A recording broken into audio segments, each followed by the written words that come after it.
Welcome back, Fairweather Believers. Now one hero stands above them all. One hero inspires them and the public he defends. One hero will never fall and will never falter in his unending mission for justice and freedom. One hero is always there to save the day and will forever stand between his home and the forces of obliteration. So join me in Getting High, because today I wanted to talk about the undisputed and most important character in comic book history, Superman.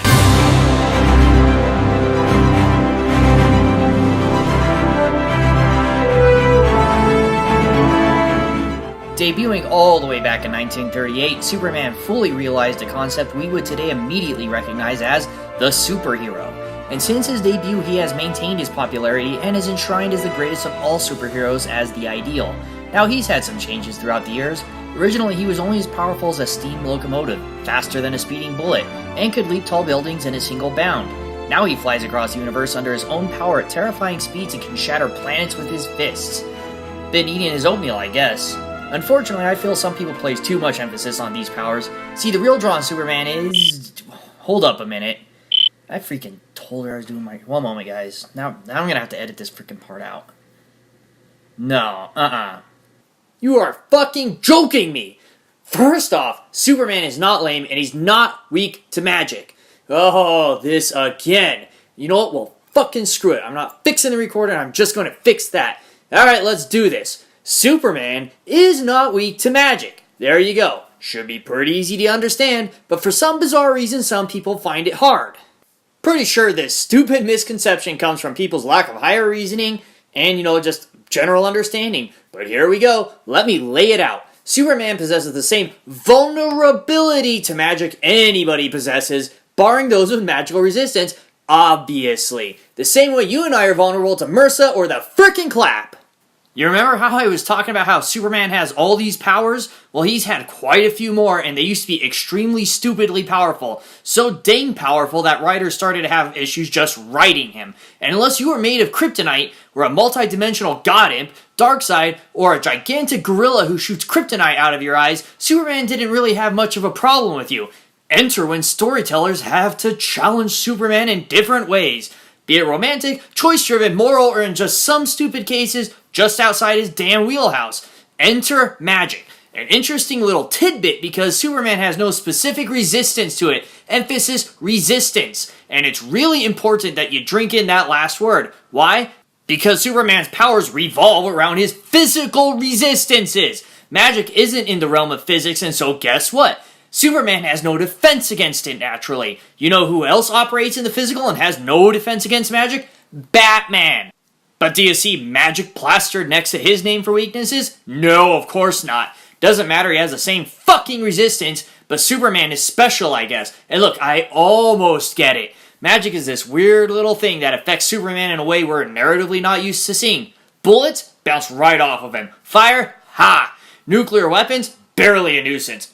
But magic, well, there's something that doesn't just interact with him on a physical level all the time. Hard as it is for people to just contemplate for some reason. And this is where it boils down to how good someone's understanding is. How does magic interact with Superman? Because some people just define magic as magic, like we would define kryptonite as kryptonite. But magic doesn't work that way. Why? Magic causes a myriad of effects from explosions to mind control. And this is where the confusion lies. Since both neurons in these morons' head are too busy keeping them breathing, they just assume that magic affects him all the same because of the whole kryptonite is kryptonite thing. But really, some magic is completely physical. Easy example, a fireball is hurled at Superman. What happens? Nothing, right? But if you tell someone that the fireball is magic, it changes a few opinions and they assume Superman goes down in flames. But it doesn't work that way, because the fireball is physical. Its origin was in magic.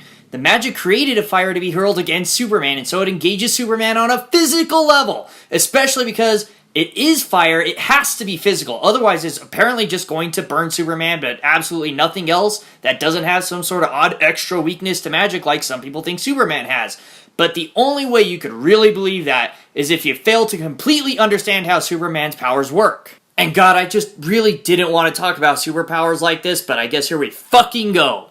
Superman's cells are massively, extremely efficient collectors of energy, which empower him to do what he does. They're really good at it. In fact, if they're made any more good at it, they begin to overcharge and hurt the damn guy. And they also dictate his weaknesses. How do we know that? Well, if you read a few Superman comics, it's pretty obvious. Superman is immediately affected by whatever freaking energy he happens to be allergic to. Kryptonite, instant. Weird radiation waves, instant. Red sun energy wipes his freaking powers out and fast because his damn cells just drink it right the fuck in. And when he's around a sun, instant power up. Gets closer to a sun, super power up instantly. Gets around a blue sun, crazy new powers right away. When he comes into any contact with any source of energy he has a weakness to, it hits them like Wendy's backhanding the guy who tried to gatekeep check them. Magic? Well, it doesn't do that. Maybe it apparently only hurts him if he touches, maybe. Good thing he doesn't interact with magic people. Oh, shizzle snacks. He works with magic people, doesn't he? Shakes their hands and stuff and goes to their homes? Well, let's just chalk that up to they reduce their magical contact with Superman so he isn't affected. Good thing he lives on a planet that has none. Oh, shit. I forgot. Earth is the magical epicenter of reality. Wonder why the Rock of Eternity is on Earth? It sure isn't because the freaking real estate was cheap. All those gods, all those artifacts, all those weird magic things happening on Earth. Turns out Earth is the fucking rife magic epicenter. Superman breathes that crap in and out all day, every day. If he were weak to the energy of magic, he would keel over, clutch his chest, and fucking explode with the force of 1,000 suns from how much magic he would be soaked with. This is just so fucking stupid, made much more stupid because some writers just don't really understand it, because that would make the writing harder. Love Jurgens, but I really hate how he treats it as a legitimate weakness of Superman's. An opening in his armor? Sure. But it's not like Superman should be laid low by something so freaking easy to understand. Seriously, think about it. If Superman has an enhanced weakness to magic, everybody would have no problem killing Superman. It would actually make his whole career make no sense whatsoever when Lex Luthor can have a magic glass window whose spell is simply twice as strong as regular glass, and it would cause Superman to splatter against it like a bug on your fucking windshield at 80 miles an hour. I mean, if he was so goddamn weak to magic, it shouldn't even matter what the spell is at that point, right? Or maybe, just maybe, Superman is susceptible to the effects of magic like everybody else. His superpowers don't prevent him from enhanced aging, or mind control, or sleep, or changing color. It just has great physical resistance. In fact, any spell used against Superman should kill him because, well, of how we covered his cells guzzle energy. And if magic was something he was weak to, his cells would drink it right in. Unless that's not how magic interacts with him. So here's a bizarre idea. Maybe it just interacts with him like it does everybody else. And now, I know many comics have counteracted this, and everybody will bring up his fights with Captain Marvel. I will never call him Shazam, because a few issues have good old Billy charging up his fist with good old magic, which is then outright stated how magic is a weakness of Superman, and God does it boil my fucking blood.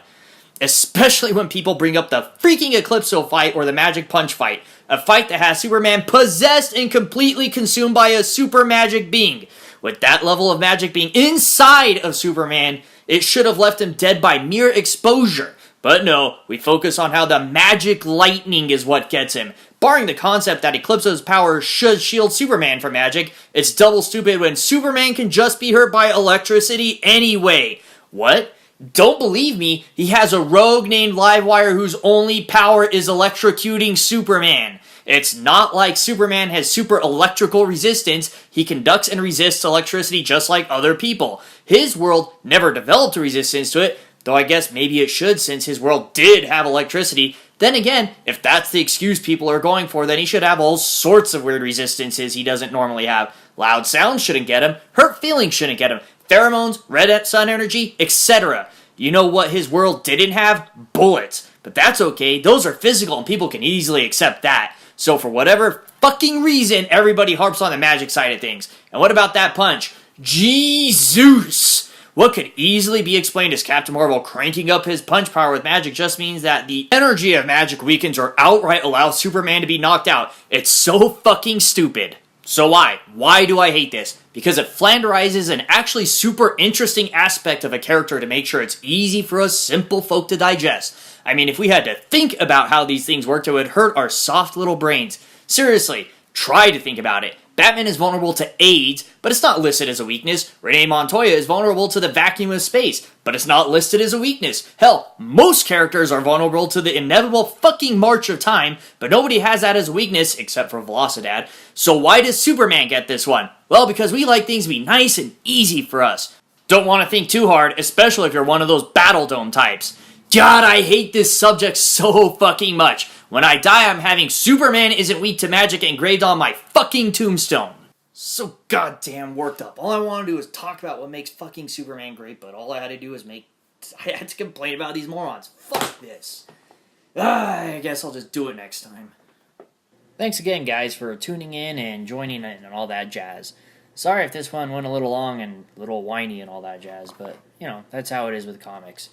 If you want, follow me on Twitter at the Mac Cave, or put it on the Facebook, which I'm going to put up here. I don't think I use it too much. Or, just like, subscribe, all that jazz, leave comments. That way you can help me out, and I can deliver the content you probably don't care about, hate, or maybe like. I don't know. Alright, thanks.